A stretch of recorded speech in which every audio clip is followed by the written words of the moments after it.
Saudara-saudari terkasih, selamat datang kembali bersama saya Romo Irvantinus Tarigan pada renungan kitab suci kita hari ini, Rabu 13 April 2022. Renungan kita hari ini akan diambil dari Matius 26 ayat 14 sampai 25. Kemudian pergilah seorang dari ke-12 murid itu yang bernama Yudas Iskariot kepada imam-imam kepala. Ia berkata, "Apa yang hendak kamu berikan kepadaku supaya aku menyerahkan dia kepadamu?" Mereka membayar 30 uang perak kepadanya.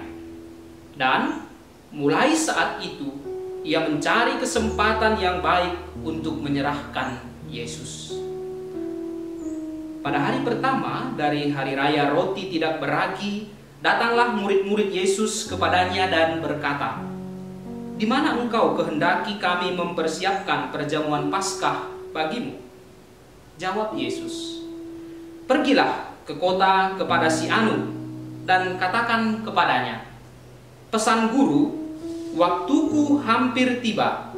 Di dalam rumahmu lah aku mau merayakan Paskah bersama-sama dengan murid-muridku." Lalu murid-muridnya melakukan seperti yang ditugaskan Yesus kepada mereka dan mempersiapkan Paskah. Setelah hari malam, Yesus duduk makan bersama-sama dengan ke-12 murid itu. Dan ketika mereka sedang makan, ia berkata, "Aku berkata kepadamu, sesungguhnya seorang di antara kamu akan menyerahkan aku." Dan dengan hati yang sangat sedih berkatalah mereka seorang demi seorang kepadanya, "Bukan aku, ya Tuhan." Ia menjawab, "Dia yang bersama-sama dengan aku mencelupkan tangannya ke dalam pinggan ini, dialah yang akan menyerahkan aku. Anak manusia memang akan pergi sesuai dengan yang ada tertulis tentang dia. Akan tetapi celakalah orang yang olehnya anak manusia itu diserahkan. Adalah lebih baik bagi orang itu sekiranya ia tidak dilahirkan." Yudas yang hendak menyerahkan dia itu menjawab katanya, "Bukan aku, ya Rabi." Kata Yesus kepadanya, "Engkau telah mengatakannya." Demikianlah sabda Tuhan. Para pencinta Tuhan yang terkasih, hari-hari terakhir Yesus sudah mendekat dan bahaya di depan mata sudah semakin jelas. Tanda penyerahan dan persembahan diri di ambang pintu.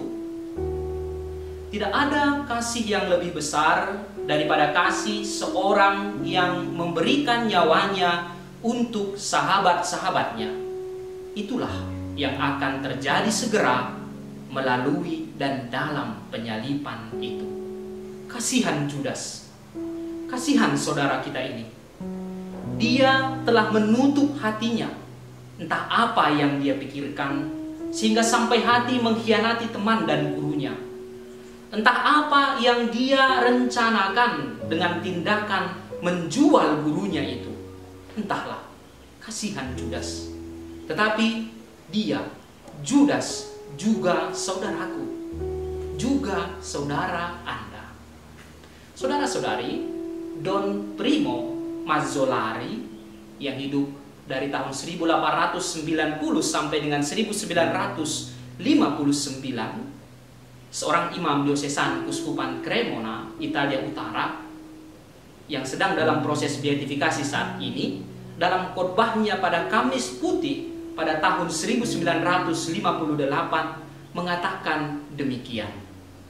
Judas yang malang, entah apa yang melintas di benaknya, aku tidak tahu. Judas adalah orang yang paling tak bisa kita mengerti dari sekian banyak orang yang hadir dalam jalan salib Tuhan. Saya juga tidak akan mencoba menjelaskan siapa Judas, kata Don Primo. Saya berpuas diri untuk sekadar mengajak Anda memberi sedikit belas kasih kepada saudara kita Judas yang malang itu. Anda sekalian janganlah malu untuk menerima Judas sebagai saudara.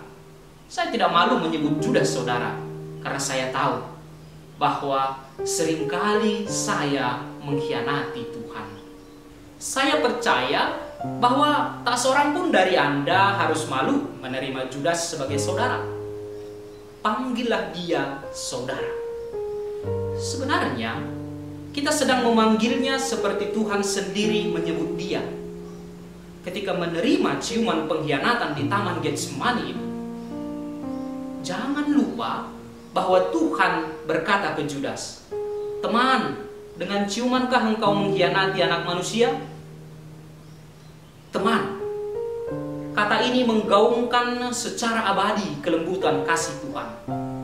Barangkali ini bisa membuat Anda sekalian paham mengapa saya saat ini memanggil Judas saudara.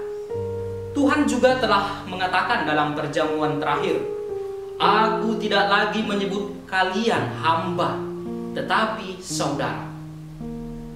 Para rasul menjadi teman dari Tuhan.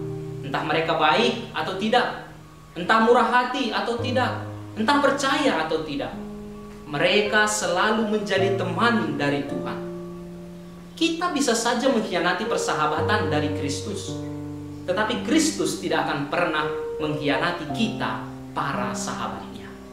Entah pun kita tak pantas, entah pun kita berbalik melawan dia, entah pun kita mengingkarinya, tetapi di depan mata dan hatinya, kita selalulah sahabat-sahabatnya. Judas adalah sahabat Tuhan, juga persis di momen ketika dia mencium dan sedang melangsungkan pengkhianatan atas gurunya. Judas yang malang, saudara kita yang malang. Dosa terbesarnya bukanlah karena dia menjual Tuhan, tetapi pada keputusasaannya itu. Petrus juga mengingkari sang guru, tetapi kemudian ketika guru memandangnya, Petrus menangis dan Yesus mengembalikan dia ke posisinya menjadi wakilnya. Semua rasul lain juga meninggalkan Tuhan dan semuanya kembali. Kristus mengampuni mereka semua dan kembali mempercayai mereka seperti sedia kala. Apakah Anda pikir tidak ada tempat juga untuk Judas kalau dia ingin kembali? Jika saja misalnya dia berdiri di bawah kaki salib, jika saja dia melihat paling tidak sebuah sudut salib itu, atau melihat di satu kelokan jalan salib itu, jika saja demikian itu, keselamatan juga akan sampai pada Judas. Saudara-saudari, saya tak mampu untuk tidak berpikir bahwa Allah juga berbelas kasih kepada Judas. Sulit saya memikirkan bahwa pelukan kasih dan panggilan teman yang diucapkan Tuhan kepada Judas ketika Judas sedang memberikan ciuman pengkhianatan itu tidak membuka hatinya yang kering. Mungkin momen itu menjadi saat-saat akhir ketika Judas masih merasakan bahwa Tuhan masih mencintainya dan mau menerimanya di surga. Mungkin saja dia menjadi rasul yang pertama sekali masuk surga bersama dengan dua penjahat itu. Ya, sebuah kemurahan yang kelihatannya tidak menunjukkan kemuliaan anak Allah. Demikian jika dari sudut pandang setan, tetapi sebaliknya, begitulah kebesaran kerahiman Tuhan. Teman-teman dalam Kristus, Don Primo Mazzolari mengatakan bahwa memang sulit memahami pengkhianatan Judas. Tetapi jangan lupa bahwa Injil mengatakan kalau setan si jahat itu merasuki dia. Dan uang adalah pintu masuk setan. Kata Judas kepada imam-imam kepala, "Apa yang hendak kamu berikan kepadaku supaya aku menyerahkan dia kepadamu?" Mereka membayar 30 uang perak kepadanya, dan mulai saat itu dia mencari kesempatan yang baik untuk menyerahkan Yesus. Umat beriman yang terkasih, Paskah sudah mendekat, dan seperti dahulu kala, saat ini juga Tuhan mengutus murid-muridnya ke rumah Anda. Mereka menyampaikan pesan Tuhan pada Anda. Ya, pada Anda yang sedang mendengarkan ini. Mereka berkata, waktuku hampir tiba. Di dalam rumahmu lah aku akan merayakan Paskah bersama-sama dengan murid-murid. Tuhan mau Anda menerima Dia dan para murid itu di tempat tinggal Anda. Tuhan memberikan kesempatan kepada Anda mempersiapkan ruang dalam hidup Anda untuk menjadi tempatnya duduk tenang, melakukan perjamuan dan mempersembahkan diri. Maukah Anda membukakan pintu dan memberi ruang? Ingat teman-teman yang terkasih dalam Kristus. Ingatlah, kalau Tuhan juga menginginkan dan memperkenankan Judas Iskariot hadir. Tentu ini sebuah penghiburan kepada kita. Sebab tak ada syarat kalau Anda itu mesti menjadi orang-orang baik terlebih dahulu untuk bisa memenuhi permintaan itu. Berikan saja ruang, terima saja undangan itu saja sudah cukup. Tuhan memberkati